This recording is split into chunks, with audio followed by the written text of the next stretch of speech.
Este programa tem o apoio de...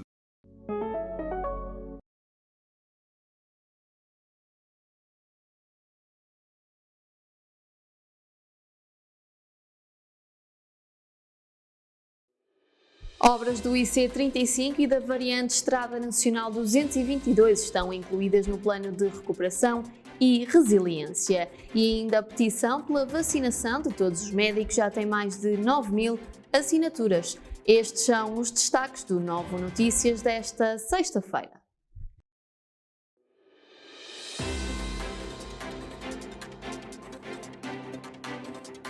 Novo Notícias com Mariana Nogueira. Olá, boa noite, seja bem-vindo ao último bloco informativo desta semana aqui no Novo Canal. As obras no IC35 e na Estrada Nacional 222 estão incluídas no plano de recuperação e resiliência. O Novo Canal quis saber mais. O plano de recuperação e resiliência que se encontra em consulta pública incluiu a ligação da variante à Estrada Nacional 222 até ao nó de Canedo, da A32, e a construção do IC35 de Aja-Penafiel, prevendo-se a sua conclusão até ao ano de 2026. Para Gonçalo Rocha, presidente da autarquia paivense, trata-se de uma excelente notícia e é com expectativa que espera a sua concretização. Sem dúvida, é de facto uma excelente notícia para o Concelho de Castelo de Paiva, a confirmação de que esta ligação tão importante e tão ansiada já há vários anos esteja incluída neste plano. Este plano, no fundo, significa que temos a solução financeira absolutamente assegurada. Ou seja, teremos fundos da União Europeia que irão financiar a 100% este investimento. Mais do que isso, este plano, pelas indicações que tenho, pelas regras que estão determinadas, terá que ser concretizado em obra, inclusive, até 2026. Ou seja, temos todas as condições para que a obra possa ser efetivamente uma realidade. Pelo menos posso dizer é que ele terá que ser concretizado até 2026, o que espero é que seja bem antes dessa data. Neste momento o projeto está a ser executado e já foi este governo que o lançou, porque até aí não havia rigorosamente nada, por muitos apelos que tínhamos feito e fizemos. O certo é que nunca existiu nenhum risco sequer sobre essa matéria. Felizmente, neste momento o projeto está em execução, estando concretizado, tem todas as condições para ser lançado a concurso e realizar-se a empreitada. Para o Presidente da Câmara Municipal de Castelo de Paiva, a ligação da variante à Estrada Nacional 222 é fundamental para o desenvolvimento do concelho. É muito importante para a competitividade, para a fixação das pessoas, para a captação de investimento, para a competitividade deste território, que é, no fundo, desencravar uma terra que até aqui não tem ligações com os grandes eixos rodoviários, a não ser pelas estradas mais tradicionais e mais antigas. São pequenos traçados, em distâncias muito curtas, estamos a falar de cerca de 9 km, portanto é uma distância muito curta, e que com esse investimento seguramente vão ser criadas as condições para abrir novos horizontes para o nosso concelho. Eu queria deixar aqui uma nota que me parece de extrema importância. Não só Castelo de Paiva, como o país, precisa que, de facto, todas as estruturas do Estado, os serviços, as entidades públicas, introduzam aqui a maior celeridade possível e a maior simplificação possível nestes processos. Sou defensor, como é evidente, e não poderia deixar de ser, da transparência, do cumprimento integral das regras e das leis, como é evidente, mas tem que haver aqui, de facto, um regime bem excepcional para conseguirmos ter a maior celeridade, seja em parecer, seja em elaboração de projetos, seja no regime da própria contratação pública, porque, de facto, isso é que é muito moroso, é muito difícil e pode, efetivamente, arrastar muito tempo a execução da obra. Como dizia há pouco, o mais difícil aconteceu, que é, normalmente, a razão e a justificação para que os investimentos demorem, que é a falta de dinheiro. Neste caso, o dinheiro está assegurado, está garantido a 100%, a fundo perdido.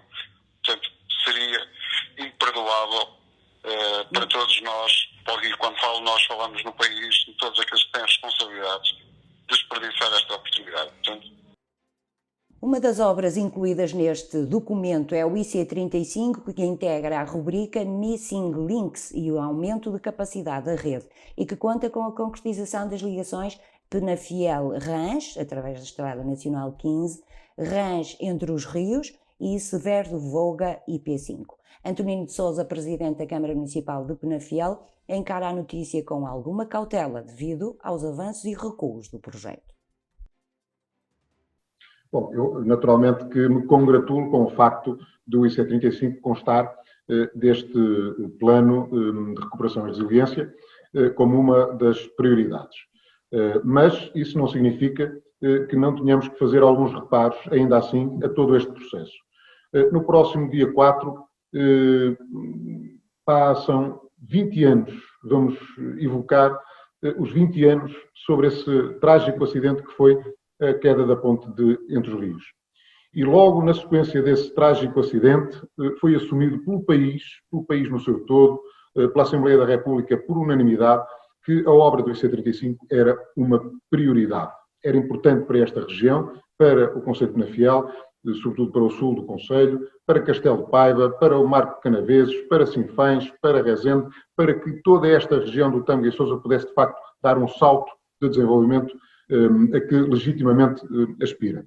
E a verdade é que nós vimos passarem 2 décadas e sucessivos avanços e recuos em relação a este processo. E, portanto, é legítima a nossa descrença agora que vemos mais este episódio sobre o IC35. Mas o facto de estar incluída no plano de recuperação e resiliência, que já está em consulta pública, não lhe dá não dá mais credibilidade à possibilidade Dá mais credibilidade porque, efetivamente, a União Europeia vai acompanhar a execução deste programa com muita atenção. E, portanto, isso dá-nos aqui uma maior crença de que, efetivamente, ele vai ser para cumprir. Mas vai ser para cumprir se houver condições de executar a obra neste período de tempo. Recorde-se que esta é uma obra muito prometida por anteriores governos e, apesar de fortemente reivindicada pelas populações de vários concelhos, designadamente Penafiel, Castelo de Paiva, Sinfães e Marco de Canaveses, tem sido sucessivamente adiada. Há aqui 2 circunstâncias que são diferentes. A primeira tem a ver com a empreitada do IC35, da ligação da Nacional número 15 até Rãs. É uma empreitada que foi lançada pelo governo do Primeiro-Ministro Passos Coelho, em 2015. Passaram 5 anos e este governo, em relação a essa empreitada e a esse primeiro troço, fez zero, absolutamente zero. Foi preciso mudar o ministro das infraestruturas, na sequência das eleições europeias, para que o atual ministro das infraestruturas tivesse finalmente tomado a decisão de promover a adjudicação dessa empreitada. Mas a verdade é que essa adjudicação aconteceu em janeiro de 2020 e, entretanto, ao longo de um ano inteiro, que já se cumpriu, não foi feita sequer a cabimentação para que a obra pudesse ser depois consignada e começasse a ser executada. E, portanto, apesar de apreensivo relativamente ao projeto de construção do IC35 de Penafiel a Eja, o autarca penafidelense espera que a sua concretização seja uma realidade no mais curto espaço de tempo, uma vez que é fundamental para o município e para a região. O que nós todos desejamos aqui no concelho de Penafiel e na região é que efetivamente esta obra avance e que esta obra se concretize. Ela é extraordinariamente importante para toda a região, pela questão da segurança desde logo, porque esta é uma das estradas mais pressionadas do país. A Estrada Nacional 106 é uma das que mais volume de tráfego tem todos os dias.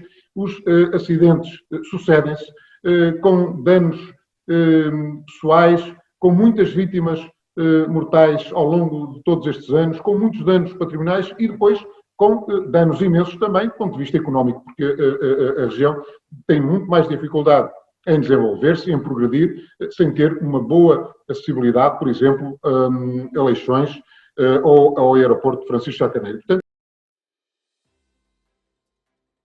IC35 de Penafiel a Eja e ligação da variante à Estrada Nacional 222 até ao nó de Canedo A32 poderão ser uma realidade daqui a 5 anos, em 2026, assim esperam os autarcas da região. A petição pela vacinação de todos os médicos já tem mais de 9.000 assinaturas e o primeiro subscritor foi o bastonário da Ordem dos Médicos. A petição pela vacinação de todos os médicos, cujo bastonário da Ordem dos Médicos é o seu primeiro subscritor, já tem mais de 9.000 assinaturas. A petição endereçada ao Primeiro-Ministro destaca que o plano de vacinação contra a Covid-19 arrancou há 1 mês e meio e elegeu os profissionais de saúde como o primeiro grupo prioritário. Contudo, corrido este tempo, muitos médicos continuam por vacinar, enquanto se assiste ao arranque da vacinação noutros grupos que não estavam inicialmente previstos. A Ordem dos Médicos considera que esta situação é inaceitável e representa um entrave no acesso dos doentes a cuidados de saúde. Em comunicado que se encontra publicado no site da Ordem dos Médicos, a instituição recorda que as prioridades definidas pela Organização Mundial de Saúde e pela Comissão Europeia e que foram também assumidas pela Direção-Geral de Saúde não estão a ser cumpridas. O Governo aprovou esta quinta-feira a resolução relativa à contratação de enfermeiros estrangeiros. O Governo aprovou ontem uma resolução fundamentada que decreta o especial interesse público da manutenção das disposições relativas à contratação de enfermeiros estrangeiros, constantes do decreto que regulamenta a execução do estado de emergência na sequência da providência cautelar interposta pela Ordem dos Enfermeiros. A resolução fundamentada define como absolutamente crucial a aplicação das normas visadas, permitindo que, face ao aumento significativo do número de doentes internados em consequência da pandemia provocada pelo vírus SARS-CoV-2, se contratem, em função das necessidades sentidas, todos os enfermeiros que o presente momento impõe. Lê-se no comunicado do Conselho de Ministros. Refira-se que a Ordem dos Enfermeiros tinha avançado com uma providência cautelar ao Supremo Tribunal Administrativo, que travou provisoriamente a contratação de enfermeiros. O Conselho de Ministros aprovou uma resolução fundamentada que decreta o especial interesse público da manutenção das disposições relativas à contratação de enfermeiros estrangeiros, constantes no decreto que regulamenta a execução do estado de emergência, que aqui anunciei, creio que há 15 dias, no âmbito da providência cautelar interposta pela Ordem dos Enfermeiros. O apoio social extraordinário para profissionais da cultura já está disponível. Encontra-se disponível desde ontem para preenchimento o formulário de apoio destinado aos artistas, autores, técnicos e outros profissionais da cultura. O gabinete da Ministra da Cultura informou que o apoio é concedido sob a forma de subsídio no valor de um indexante de apoio social, ou seja, de 438,81 euros, atribuído aos trabalhadores da cultura que sejam exclusivamente trabalhadores independentes, devendo o formulário ser preenchido até ao dia 18 de março. Mais à frente, aqui no Novo Notícias. Vamos ver agora como é que está a situação epidemiológica no país nas últimas 24 horas, visto que se tem mantido a tendência de descida não só no número de óbitos, como também no número de novos infectados. Portugal registrou nas últimas 24 horas 67 vítimas mortais e mais 1.940 infectados pelo novo coronavírus. De acordo com o boletim epidemiológico divulgado esta sexta-feira pela Direção-Geral da Saúde, já foram contabilizados desde o início da pandemia 15.821 óbitos e 794.769 casos confirmados de Covid-19. Dos óbitos reportados, 10 residiam na região norte do país, 13 no centro, 38 na zona de Lisboa e Val do Tejo, 4 no Alentejo e, finalmente, 2 no Algarve. O Governo alargou o apoio excepcional à família no âmbito da suspensão das atividades letivas e não letivas presenciais. Veja agora o que mudou. O Conselho de Ministros aprovou ontem decreto-lei que alarga o apoio excepcional à família no âmbito da suspensão das atividades letivas e não letivas presenciais. O Conselho de Ministros aprovou hoje uma alteração ao apoio excepcional às famílias, precisamente para clarificar e concretizar um conjunto de situações em que o trabalhador pode optar, em vez de estar em teletrabalho, pode optar pelo apoio à família, atendendo à dificuldade na compatibilização do teletrabalho com as situações de acompanhamento à família nestas situações.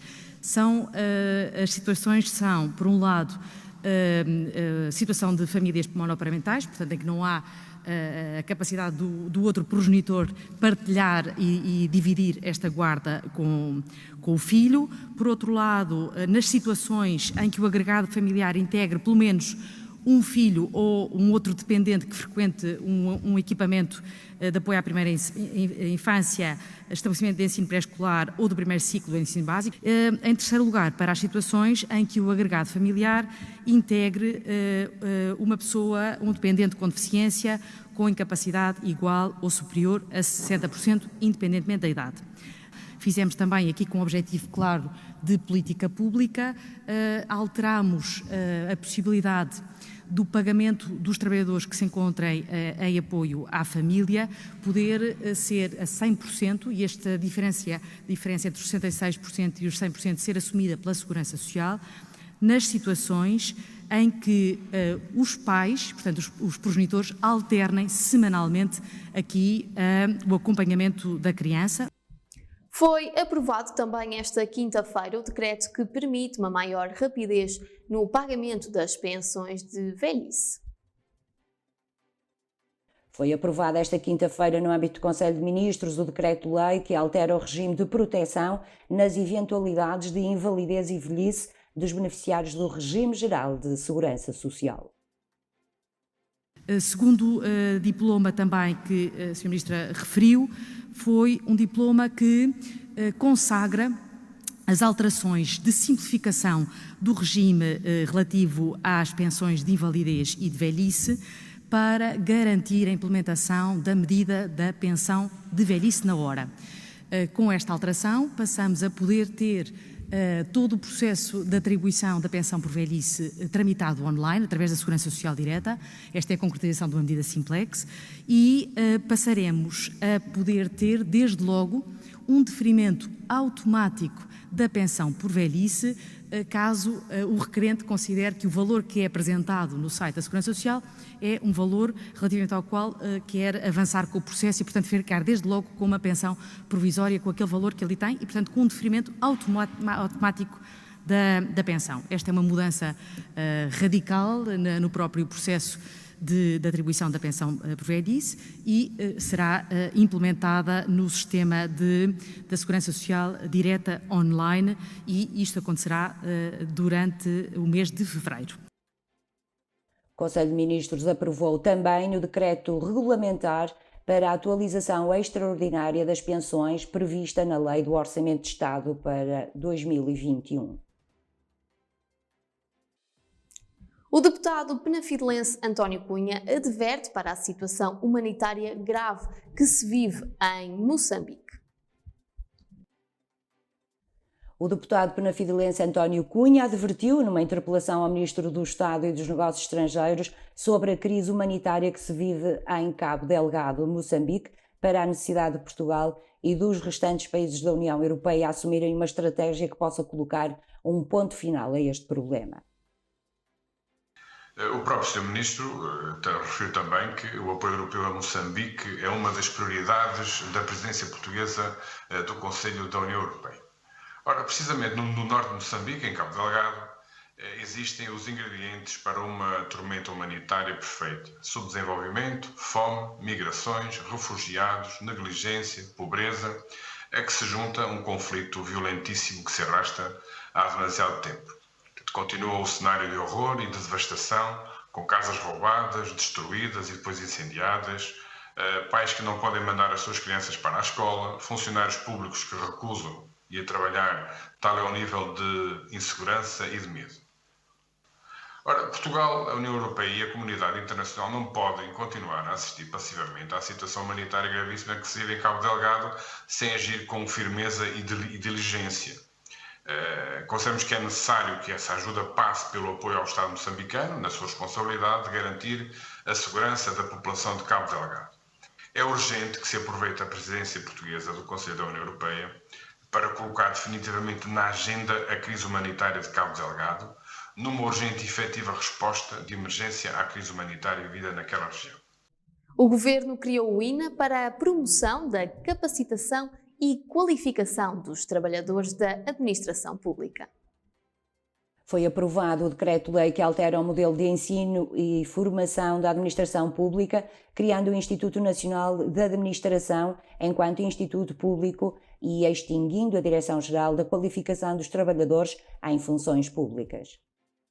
Foi também aprovada um diploma orgânico que extingue a Direção-Geral de Qualificação dos Trabalhadores em Funções Públicas e cria o Instituto Nacional de Administração, dotando o INA de natureza jurídica de instituto público, com autonomia administrativa e financeira, no sentido de permitir dar-lhes meios para reforçar e promover as políticas de capacitação e de formação da administração pública nas suas diversas dimensões, o que também permite ao INA ter um papel fundamental nesta dimensão do Programa de Recuperação e Resiliência.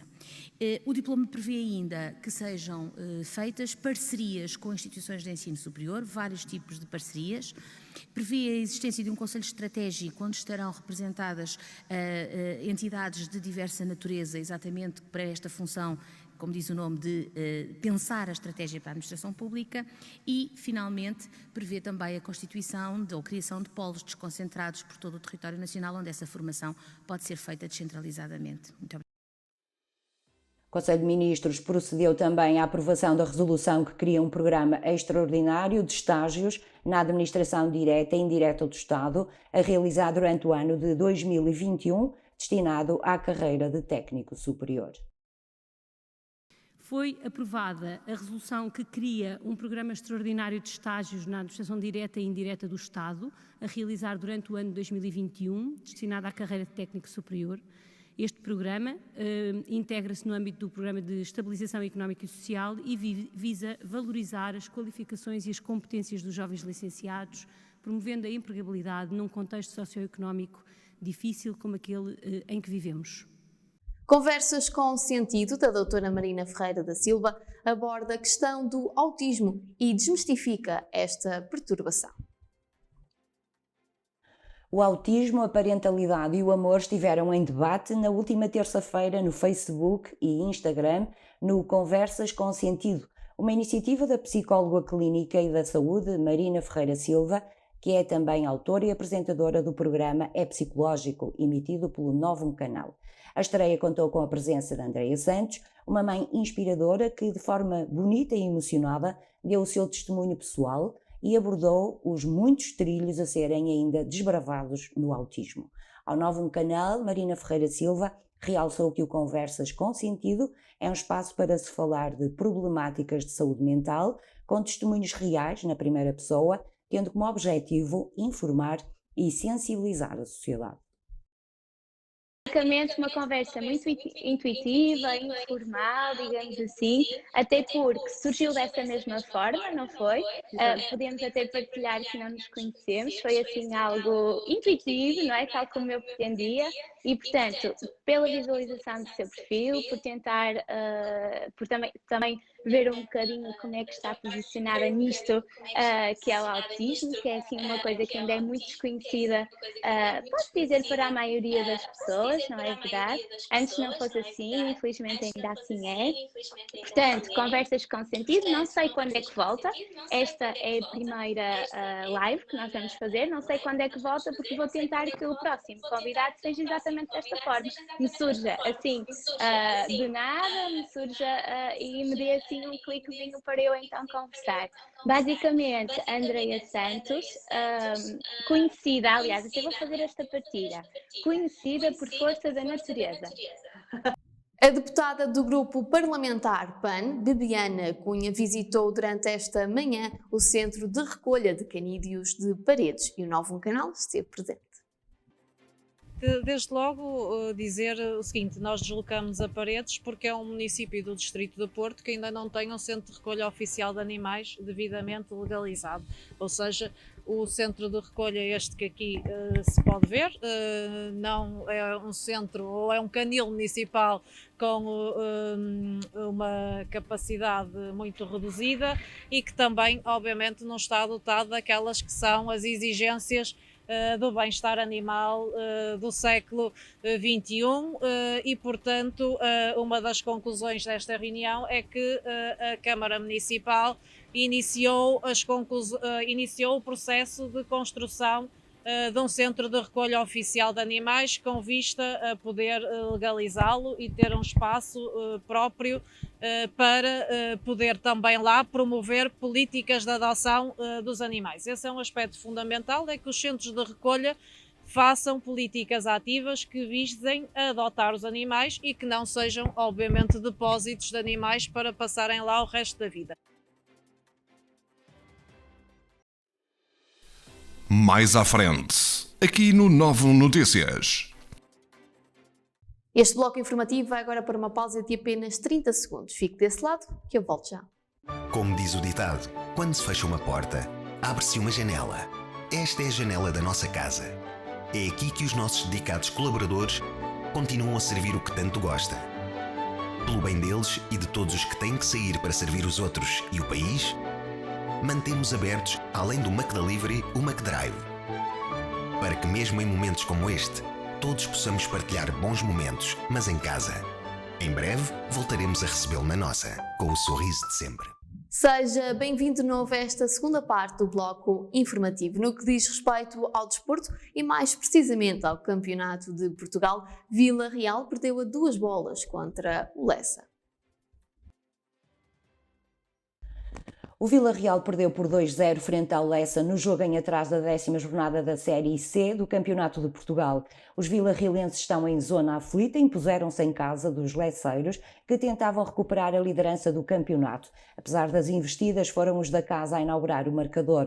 O Lessa chegou à vantagem aos 41 minutos, com o golo de Isaac Cissé. Na segunda parte, a equipa de Domingos Barros melhorou o desempenho e o golo de Pedro Eira, na própria baliza, acabou por tranquilizar os lesseiros. O Vila Real manteve a 9ª posição com 9 pontos, o Lessa voltou à liderança com 27. O Campeonato Nacional de Rallycross vai arrancar em Lousada já no próximo mês de abril. O Campeonato Nacional de Rallycross vai arrancar em Lousada. A pista da Costilha vai receber a corrida de abertura de Rallycross, Kartcross e Super Buggy nos dias 23, 24 e 25 de abril de 2021. Esta é a única corrida agendada para o concelho lousadense. Mação também vai receber apenas uma prova, ao contrário de Severo de Volga, Montalegre e Castelo Branco, que contam com 2 provas cada. As provas agendadas para o Campeonato de Portugal de Rallycross, Kartcross e Super Buggy já podem ser consultadas em novonoticias.pt. Vamos ver agora quais é que são as previsões da meteorologia para o próximo fim de semana.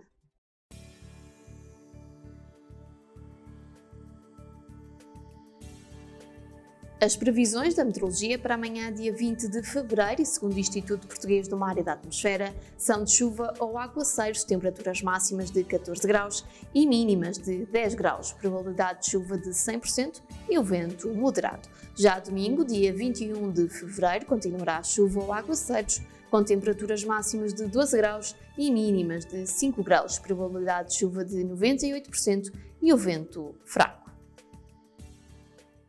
E chega assim ao fim o último bloco informativo aqui no novo canal, mas já sabe, pode continuar a acompanhar tudo o que se passa na sua região em novonoticias.pt ou então nas nossas plataformas sociais. Não me despeço antes de o relembrar que já a seguir pode ver o programa Data Vénia, portanto é um ótimo motivo para continuar na nossa companhia. Agora sim, desejo-lhe uma ótima noite e um excelente fim de semana.